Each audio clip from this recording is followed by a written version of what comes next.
Well, good evening, everyone. Thanks for coming out on such a cold night for the people who are here, and for the people online, thank you for attending as well. And of course, then for the people who watch it after it's taped and everything, and they can just watch it when they have the opportunity. We're going to be beginning this consecration to St. Joseph. The idea of getting started before Lent, because consecration takes 33 days that are coming up, and that actually starts on Monday. But of course, if you get a little behind and get caught up, that's just fine as well. So these talks that we're going to do on Friday after confessions, Mass, and the Stations of the Cross, we really want them to be different. They're not going to rehash what you're doing in here. Hopefully, it'll enhance your understanding. And so don't expect us to go blow by blow through the book or something like that. Instead, the idea is to talk about different aspects of Joseph that we find either inspiring or help us understand more of our current situation. I'm going to be doing the first two talks, and I had two topics in mind. One was, what is a consecration? You know, what is it when we say the word consecration? Why consecrate to Joseph? Why consecrate to Mary, which many people are more familiar with?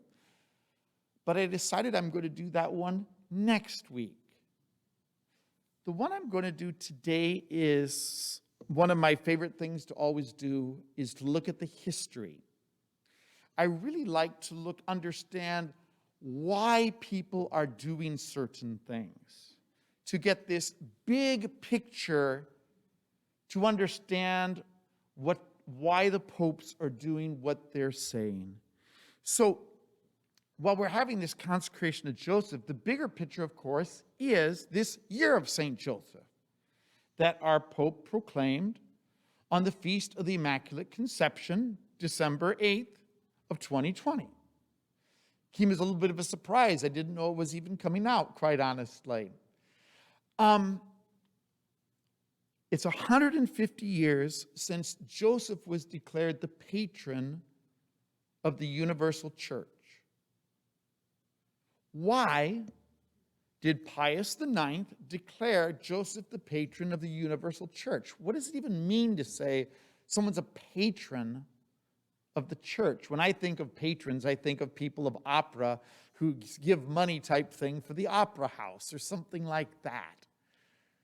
So Pius IX was one of the longest reigning popes in history, second after St. Peter, longer than John Paul II.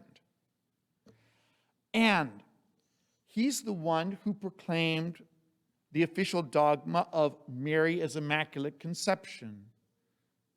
And that feast day, of course, December 8th.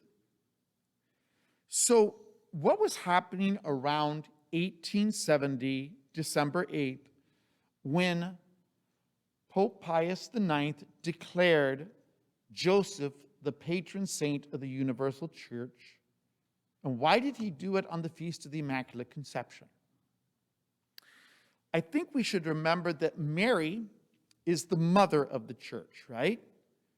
At the foot of the cross, we heard it in our stations. To the beloved disciple, he said, "This is your mother," right? So Mary is not just the mother of Jesus, also the mother of God, but our mother as well, the mother of the church, the mother of the faithful believers. So when the church was being especially persecuted in 1870, I think it was natural for Pius to look at, all right, who historically was the protector of the church, of which Mary is the mother of the church. Who was her protector? Who was the one who looked out after Jesus and Mary, that heard the voice of the angel, that led them to Egypt, that worked to provide for the family? It was Joseph. And so many of the bishops wanted to dedicate the church to Joseph, to raise up his feast days to higher ranks in those days. So what was happening in 1870? Well, in September of that year, you would have had the conquering of the Papal States. If you remember, before that, the Pope had land and things like that, and Italy was being reunified under Victor Emmanuel I. And before that, you would have had Garibaldi. And so they conquered the states, and this is when Pope Pius IX was calling himself the prisoner of the Vatican. That, essentially, you stay here, you maybe get this little territory, and they passed resolutions that for now we'll give that to you. Now, Pius IX never accepted it, refused to accept any of that because he said at any time you could just pass another law and kick me out. And so this was a time, a really low ebb of the church, you would say, where it was relegated to, quote, just that little part of the Vatican, and nobody cared about them at all. A few years before, Vatican I had occurred, and that's the one where you had the more controversial thing of the Pope being able to declare things on his own, right? And some people didn't like that.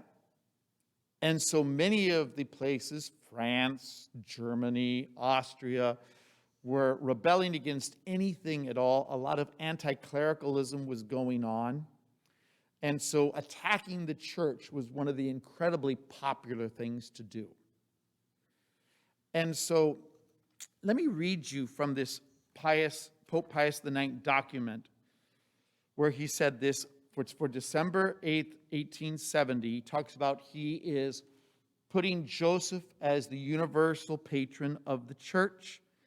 And he said this, "And now, therefore, when in these most troublesome times the church is beset by enemies on every side, and is weighed down by calamities so heavy that ungodly men insert the gates of hell have at length prevailed against her, the venerable prelates of the whole Catholic world have presented to the sovereign pontiff their own petitions, and those of the faithful committed to their charge, praying that he would deign to constitute Saint Joseph patron of the church."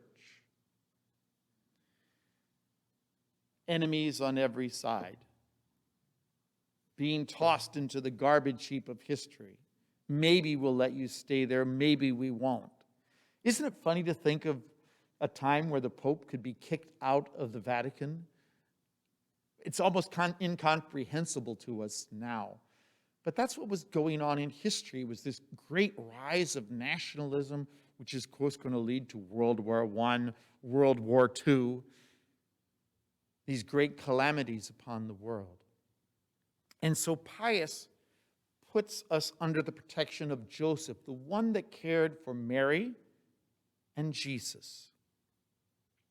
And it begins a line of many people looking more closely at Joseph, this hidden person from the Gospels who they start reflecting on more and more on his importance.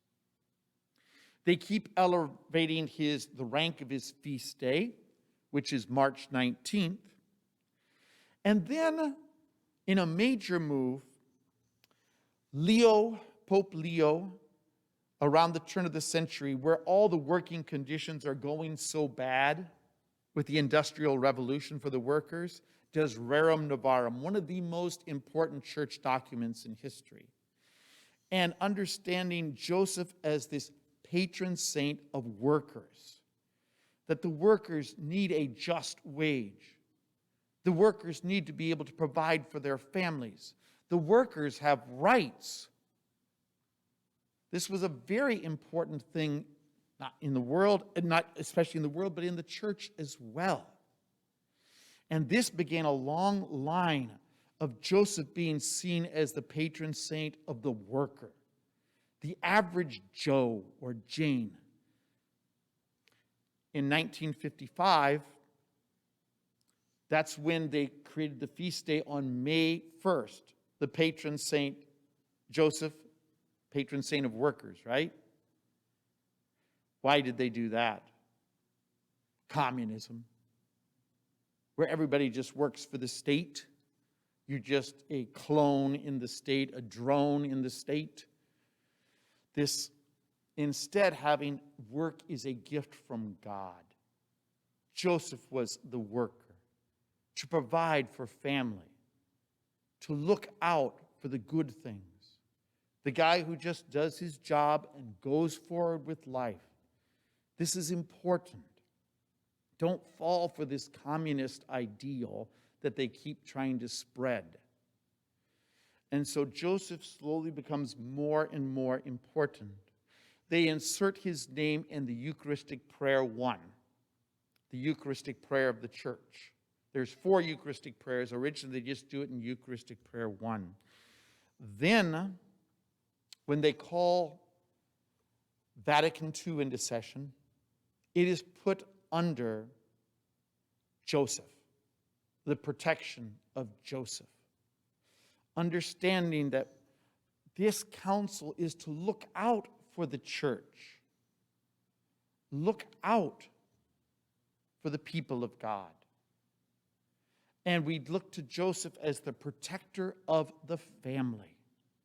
This is also about the time when they start becoming more and more concerned about protecting the family, because they see it becoming more and more under attack as this goes forward. There are many titles of Joseph. The first one, that patron of the church, then patron of workers.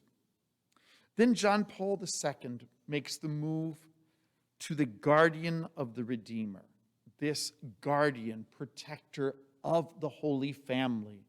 And he goes a lot into this protection of the family, seeing the family, as I said, under attack. Now, a few years back, we added Joseph into all the Eucharistic prayers, 2, 3, and 4. Because they always want us to be invoking him at every Mass that we have to ask for his protection and guidance. This is an unusual thing where you can see for 150 years this increase in Joseph. And so now our current Pope has declared this 150 years after Joseph was proclaimed patron of the Universal Church to be the year of Joseph. Why? Well, let's listen to what he says. So Pope Francis, now 150 years after his proclamation as patron of the Catholic Church, I would like to share my own personal reflections on this extraordinary figure, so close to our own human experience. My desire to do so increased during these months of pandemic, when we had experienced, amid the crisis, how our lives are woven together and sustained by ordinary people, people often overlooked, people who do not appear in newspaper and magazine headlines or on the latest TV show, yet in these very days are surely shaping the decisive events of our history. Doctors, nurses, storekeepers, and supermarket workers, cleaning personnel, caregivers, transport workers, men and women working to provide essential services and public safety, volunteers, priests, men and women religious, and so many others. They understand that no one is saved alone. How many people daily exercise patience and offer hope, taking care to spread not panic, but shared responsibility. How many fathers, mothers, grandparents, and teachers are showing our children in small, everyday ways how to accept and deal with the crisis by adjusting their routines, looking ahead, and encouraging the practice of prayer. How many are praying, making sacrifices, and interceding for the good of all? Each of us can discover in Joseph, the man who goes unnoticed, a daily, discreet, and hidden presence, an intercessor, a support and a guide in times of trouble. St. Joseph reminds us that those who appear hidden or in the shadows can play an incomparable role in the history of salvation. A word of recognition and gratitude is due to them all. That's how he begins this document that he wrote, Patris Corde, from the heart of the Father, I believe is what that says. With the Father's heart, there it is. And it is this papal document. It really is rich in theology, in Bible, but you can see he really wants to recognize the unseen, ordinary person who's sacrificing so much in our world, especially during this pandemic, and to place us once again under this protection of Joseph, the protector of the church, the protector of the family. He is also redeclaring the year of the family in regards to this year of Joseph as well, as he sees the family very much under attack. And he really wants to recognize the workers that have strived so much to make our lives better, the unseen people that we often forget about.